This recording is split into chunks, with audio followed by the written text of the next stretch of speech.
那你也太小看我了。怎么说，我也是电影圈的上海王，他哄着我还来不及呢。这次是他要和徐少帅吃饭，请我去陪陪女眷，我就说我要拍戏拒绝了。徐少帅不就是你司令部那位徐督办吗？他们俩什么时候搞到一块儿去的？而且他不是没结婚吗？哪来的女眷？双儿，改天再请你吃饭。大四，走了。哎，好呀，哎。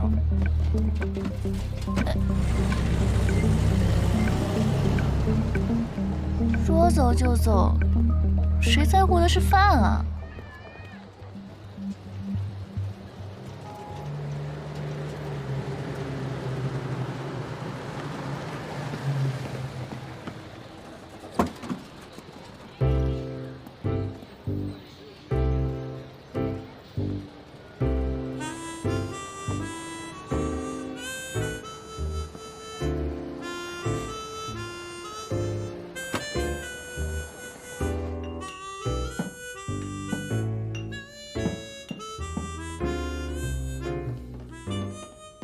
请。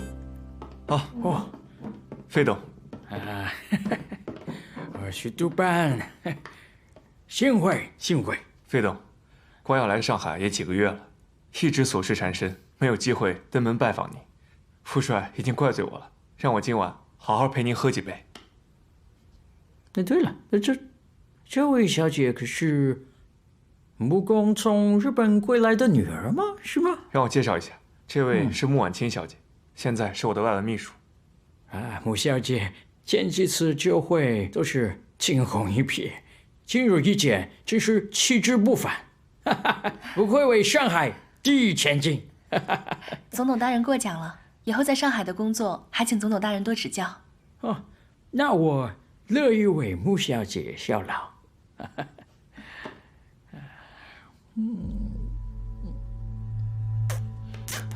总统大人，我们坐下边吃边聊吧。好的。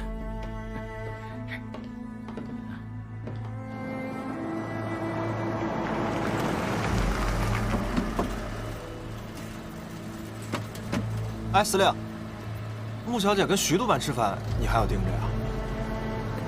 你是不知道，费安顿这个老色鬼，徐光耀对付不了。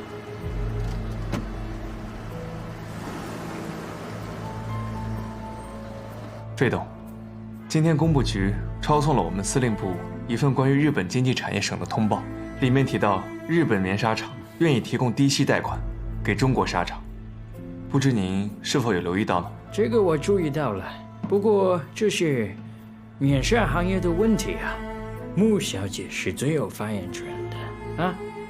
毕竟现在上海的中国纱厂将近一半都是穆家的。那穆小姐，你觉得日本上会的贷款该不该要呢？费董如此精明，当然知道这中间的利弊。日本棉纱商想用这种方法兼并中国的市场，然后欺行霸市，哄抬价格。他们已经搞乱了天津、青岛这些地方的棉纱市场，现在又想故技重施来搅乱上海的市场。如果费董您不制止，那上海恐怕迟早一片混乱。不光是外文秘书，你看他样子也是经济秘书嘛。不过你们穆家自己有棉花供货商，也有码头仓库，也有固定的销售渠道，想必不会受到影响吧？可这棉纱行业是国计民生的行业，是关系到老百姓的。如果落到日本人手中，不免受制于人。费董，您设想一下，如果这以后啊，我们军用的棉衣、老百姓的棉被、医用的纱布，全部都要从日本人手里拿，想必你也不安心吧？不愧是穆公的女儿，你想得很是长远啊。穆家愿意出钱帮助这些困难的纱厂渡过难关，而且无息贷款。你们不是明摆着要和日本人打擂台吗？那我要是选择支持你们，拒绝小日本，那我难免有失公道啊。这个，费董不必担心，我有一个办法，可以让您两头都不得罪。好，那你说说看。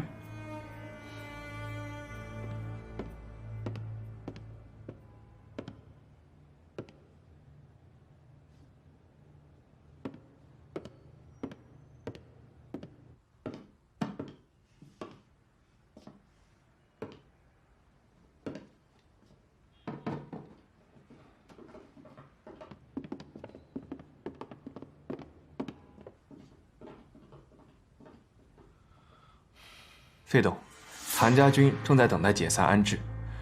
如果能够把他们安置到沙场里，穆家就能以补贴安置的理由给沙场一笔钱。沙场有了资金渡过难关，自然不用跟日本人贷款。日本人的贷款放不出去，也不会怨到您头上。那更关键的是，把谭家军都安置在沙场里，谭司令的商会民团也就没法成立了。原来那个家伙想把谭家军改建成民团武装，难怪不找我帮忙。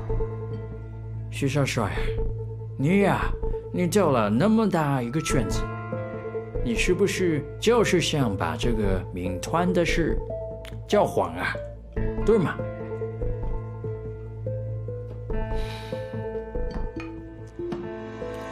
费董啊，我和您交个底吧。上海是受督军府的管辖范围，督军府是不会承认有民团武装的存在，所以最好的方法就是把他们安置到产业里做工人。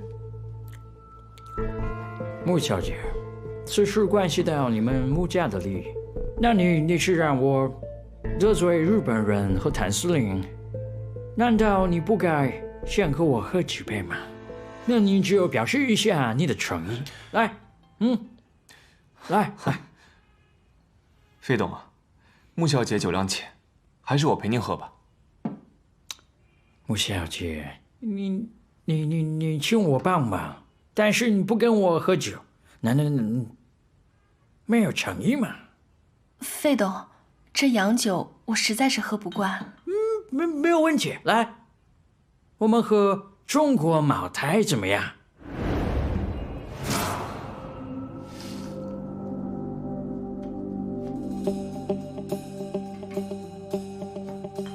是吧？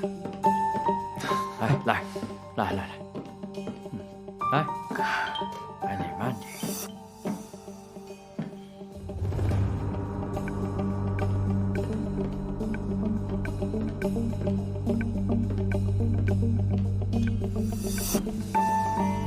费董，穆小姐确实酒量浅，还是我来和你喝吧。徐少帅且慢。那如果这酒是我请穆小姐喝呢？那自然是我敬她一杯，她会敬我一杯。那到你这里可就不合适啊。那费董先生打算怎么喝呢？6，我很喜欢6是个好数字。那这样吧，他喝1杯，你替他喝6杯，如何？